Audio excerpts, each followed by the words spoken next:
Welcome to the Printer's Edge with LaManna, a podcast about how to sell, buy, or build a printing business. Now here are your hosts, LaManna and Ken Okel. Welcome to the Printer's Edge podcast presented by the LaManna Alliance. Hi, I'm Ken Okel. I'm here today with LaManna, and we have a good one for you. Today, we are going to be talking about the questions sellers should be asking themselves. I am here with the man who knows all about it, Mr. LaManna. It's really interesting what's happening in the last 6 months into 2018. We have a tremendous amount of requests from sellers and buyers on what is happening in the printing industry, converting industry, and signage. Get more and more requests from people curious when, how, and basically the value of their business, how they get there, how they get in that certain situation. And it takes time. So basically, that's what I'm seeing right now is a very large uptick and trend in people asking about the value of their business. And I think a lot of it has to do with their age. However, in the last 60 days, millennials. I'm looking at a situation where the millennials have 10, 15 years into the printing industry, and they're asking themselves, what about their passions? What about their futures? What about how hard it is to make a buck in this industry? And as they grow, or hopefully grow, because that's really what the industry is doing. It's keeping up with the economy or even surpassing the economy in certain niches. So we're getting a lot of questions asked up front about the how-tos and possibly selling their businesses or at least growing their businesses at this time. It's very interesting, that shift you were saying with the millennials, because on one end we have the millennials, and the other we have the baby boomers. And the baby boomers are like, oh, I'll work 50 years in this business. And the millennials may be doing several companies in 10-year increments, and they may be in totally different industries. And what's really the big surprise to me is the baby boomers have a very high expectation of their value majority of the time. The millennials underestimate the value of their business because what they have is basically the new technology and the customers, and they've mastered the technology of what they're producing because they had a passion for it in college, or they've learned from their parents or from an existing employer. And you know what? It's actually interesting assessing their situations because they're more emotionally involved with their future versus a baby boomer that's still living in the past in many ways of especially valuing their business. So it's getting to be very interesting. And of course, there's always a discussion of family succession, and that leads the baby boomers to their children that may not be as interested in buying the business from their father, which is I'm very interested in. And the millennials that are the founders and business owners, they're looking for a third-party transition. Yeah, it's interesting. The business is no longer seen as a generational asset. It's more of a part of life. Do it for a little while, you grow it, it's fun, and then you move to the next mountain. That's exactly right. And that's actually it keeps me young and encouraged, because here you have people that are willing to learn. The millennials are open to learn. They don't know it all. They care about their people. They care about the environment. They care about what's next. But in the meantime, they're willing to take the time, the energy, and the resources to go on to their next step. So strategically, it seems to me, my experience is, it's a pleasure to work with people that are open, honest, respect the transitional discipline. And that's what it takes. For baby boomers, most of them want things done now and under their conditions. And guess what? It doesn't happen that way. Almost that's one of the questions probably is, are you willing to go through a transition that isn't necessarily according to your vision? It takes time. And that's the other issue, that baby boomers have a really difficult time to decide whether to grow the business that may take 3 years to get to their sell price? Or do we sell now and let the new owner come in and invest its resources and so on at a lesser discount to make it happen? Where a millennial is saying, hey, listen, I have another 10 years, but I only want to spend 2 more years in this career and move on to the next. And that brings me to my situation. Ken, you know me well enough now. I've been in the industry for 43 years. In the industry. You've seen a lot. However, my transitions have been, I counted them out, at least 9 times in those 43 years of some type of significant change, either a buyer or seller or builder for others or for myself. And it continues on. Rock, one of the questions I guess people really need to be asking themselves when they're selling is, what is their expectation of that timeline? It's critical on my side because it gives me a better idea of the commitment and the seriousness of that transition. Most people look at it as 6 months to a year because usually if you're working with a business broker or an M&A advisor or even your attorney, they consider it's almost like real estate. It's going to be a year. Yep. Well, in my world, and knowing these people, that's the minimum. If anything, that's a record in today's marketplace. Because everyone's curious about, you know what? Should I sell at this price point or should I give it another year of resources? Well, then I start thinking about another 6 months of consulting, coaching these people through the process. So you're really talking about 18 months. 18 months is, in my eyes, the minimum. And it could be all the way up to 3 years if you really want to maximize the value and the potential of your business. But you have to do it yourself. If you're 65, 70 years old, by then you're 73. You might as well see 75. And what's going to happen in that post-transaction? There's another strategy. So we could go on and on and on, but I would say minimum of planning is 1 year to 3 years, no matter what your age and your life cycle and really what's going to happen. And that's just strictly on your existing business. That does not include your transition to your next life and career. I think a great comparison might be the movie industry, because these movies don't just appear 1 week after they're made. The studios are scheduling them out. So I'm sure they know 18 months ahead, 2 years ahead, what's going to be out Memorial Day weekend, what's going to be out on July 4th. They're building that whole schedule. And, it starts with the script. They got to cast it. They got to get the director. They got to give them at least 3 months usually to shoot it. You got your post-production if you got special effects. It's all about thinking ahead. They don't just show up and say, hey, let's make a bunch of movies and we'll figure out when to release them. It's all strategic because, let's face it, they want to have one big movie on the 4th of July. They don't need 5. They need one good one that they can promote, get people in the seats, make a lot of money. That's interesting. The first thing I thought about is James Bond. Oh, yeah. It takes, 5 years? Sometimes, yeah. How about the successor? Now we're at Daniel Craig. I believe his name is Daniel Craig. And I think the next one will be his last one. Yeah, because they're saying he's 50 years old. So they're already looking at, this is going to be the last one. He got hurt recently, so they're concerned about that while he was working out or playing rugby or whatever that may be. But think about that transition. They're already thinking about succession. So that's a franchise, James Bond. And so that's very interesting that you bring that up, because now I'm thinking, is Rock the James Bond of printing? You got a license to print, not a license to kill. Who's next? Who's next in the guru of the industry? But it's true for that brand. Yes. They're going to have a Daniel Craig movie out in, 2-3 years. Then they got to find who's the next person. They're already talking about it because he's going to be 50 here, and they're already saying who's next.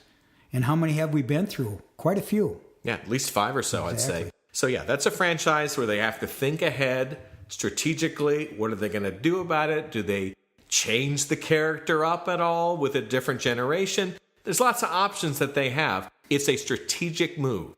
Well, there's people are asking me what's next. I'm talking to people that have sales of $50 to $100 million. They already have a successor, one of their children, for example, in this particular case, that's not interested in the future. So what is that dialogue like? I'm talking to the father. Sure. The son doesn't want to talk about it because he doesn't want to face the future without his father. I mean, it's really sensitive talking about succession and that transition, not only for the expectation of the parents, but of the next generation, because by then you have a 50-year-old child, 50 to 60-year-old child, the CEO and the chairman is in the 70s and 80s. The child's in his 50s or 60s. It's well known they're not interested in succession. Wow, what a battle.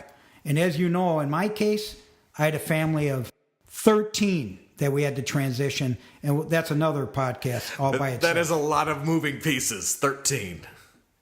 I think so much with those family succession situations, the more conversation that can happen ahead of time, assumptions can be really risky, because the last thing you want to say is to someone to become the successor in a business, and then they're not into it and it fails.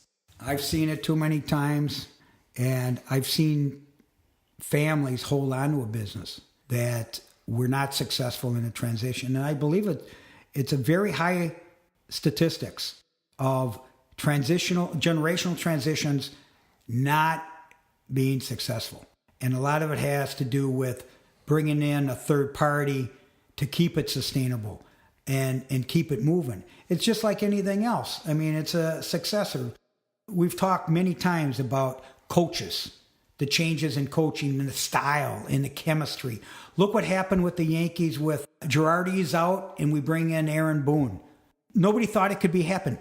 They're saying that Houston Astros coach is now the prototype of the future. The future is communication to the players, background in actually playing in the major leagues, analytics and data information. Especially in baseball. And just understanding the game and being smart about it. And that's what the new prototype is. So it's amazing when people hear that something is changed, but they don't realize how successful it has been. And what's going to happen next with, for an example, Girardi? What's the next move of Girardi? You see, because I thought he was very successful, records-wise, but then he didn't have a certain chemistry, public knowledge, with some of the players. Well, it could go either way, and look what happened. Boom. They got a good start. They're moving, things happen. Houston 3 years ago was the bottom of the heap. Now they're the team to beat. I mean, it's amazing with a change in chemistry. And let's face it, a winning attitude, you bring a winning attitude to a situation and get the team players to work united and have the same alignment that they're there together as a team. It's just like football. You know, it's very true, because especially in baseball now, you really have that marriage of the talented players and the analytics and the strategy and the philosophy of the manager and the team. And you need all of those lined together. You don't want anyone rolling their eyes at each other, saying, "Oh, these analytics guys," or the manager saying, "Well, I just feel it in my gut. I can figure out the lineup." And the players saying, "Well, I just want to play. I don't have to think this much about all this stuff." You got to get everyone on the same page, focused on a philosophy. It's no surprise that the really good teams are good, because usually there's a plan and there's a commitment to success that you just don't see in those bottom feeder organizations. And it all comes down to a timeline. Once you get that team committed and fully aligned, there is a game plan. First year, second year, third year. If it doesn't work, guess what happens? There's change. All right? And one of the things I'm working on right now is a client that I've worked with for over 7 years. It's a family business. And the father and the founder brought in 2 children. And the 2 children are giving him, the father, an indication they're not interested in succession. LaManna's brought in why? Because of my experience with my 10 brothers and sisters and my parents, a party of 13, that we had to basically communicate and align where we're headed, and there was a strategy. And we only had 2 players that were interested in executing. Well, executing is a big deal. Yep. So going back to this client and his 2 children, I said, listen, have you asked them if they're interested? What's it down to? Communication. I can't get that out of them. The kids, once they give us the yes or the no, we know what to do. You know what to do. Some people aren't interested in the printing industry or want to continue on with the family business. They want to strike out on their own, do their own deal. And that's what happens. There's always a time when someone wants to leave for whatever reason because the time has come that it's complete, move on to the next transitional period. And I'm finding that out with millennials. They're more interested in independence, their freedom, and choices. Their own choice on what they want to do. It's not down to the financial aspect, as even though as a father myself with 3 children, I'm always concerned financially that my children are financially independent. And guess what? Education helps a lot. But I notice their transitions too, because I'm watching their success and their transitional options, and that they're taking a risk by leaving certain companies and leave. That's, in my eyes, that's standard today. Well, we look at TV, look at Shark Tank, one of the most popular shows. It's just so many people who often have a good job, but they've got that little itch, that dream, that product, and they got to scratch it. They got to see if it can work. And sometimes it takes off, and sometimes it doesn't, but still they really felt like, I got to check this out. I got to see what happens. And one thing about Shark Tank I noticed, most of those entrepreneurs are asking these founders and innovators, how much time are you going to spend on this project? That is a big question. You know, and that's how I look at it. Because most people that contact me don't want to do the work. Not only don't they want to think it through, they don't want to know the consequences if they don't think it through. And believe me, they're usually negative. Sure. So it's very hard to concentrate, to commit, and trust your gut and trust yourself that you're going to be able to complete this. And that's the reason why I like the competition in sports. Because anyone that's worked at something and committed to it, it's not a job. It's something that they want to continue on with. But someday there's going to be a day that it's all going to come to an end. It's really down to the person of if they fulfill their purpose in life. It's not just about the success, financial success. It's more or less about the integrity and the dignity and the respect of the world is how I look at it. We've been talking a lot about transitions, and the LaManna Alliance has some exciting news because you are always looking at evolving and doing a transition in your own business. This is my 43rd year in the industry, and it's my 9th or 10th transition. And that's all I do is work with people that are in transition. And I've been doing this basically on my own with my formal education, my informal education, my experience, my knowledge, my contacts. And working with these people because most of my clients are in transition. We've had an opportunity to partner with a very well-known M&A advisor that we are rolling out for the printing industry, a very systematic opportunity for them to get a value of their business and also a timeline for potential growth through what we call a dashboard. And so I'm excited that this is going to be announced very soon, and it's going to dramatically cut down the cost of my travel since I'm pushing 1 million miles in 43 years with Delta and so on. So believe me, you don't need that crown. I'm trying to cut all that down to the point where I develop a trust and I could get the information and the truth of the financials. And third of all is the timeline of each one of these requests. We have in the pipeline right now 30 requests for an understanding of a transition. That's either to build their business or to sell their business or look at a family succession. This is awesome information. It's going to be a great tool to utilize under the LaManna Alliance. And it's also got my background and understanding of the industry because I've been through them all. So I'm very excited about rolling this out over the next few months. So stay tuned on that. This online assessment, I've had a chance to check it out. It is very impressive. I think people are really going to like it.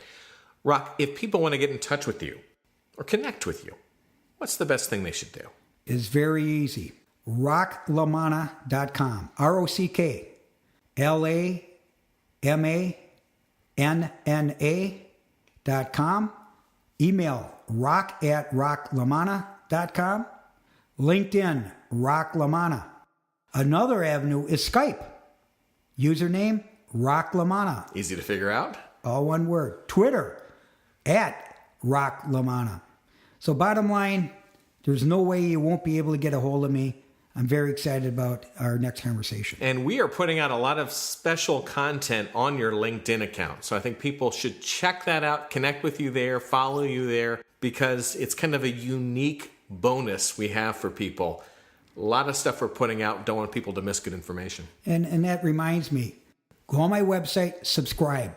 We have a monthly newsletter. We have a blog.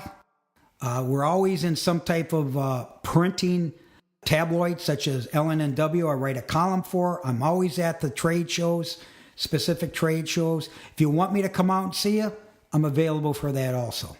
And if you want to reach me, my name is Ken Okel. So I'm Rock's Director of Communications. I also work as a professional speaker who helps people become more productive. To find out more about me, go to my website, which is kenokel.com. You see, Rock and I were real complex with our websites.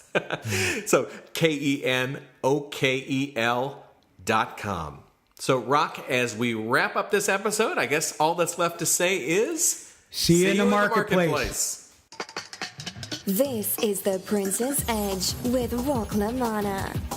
Thanks for listening.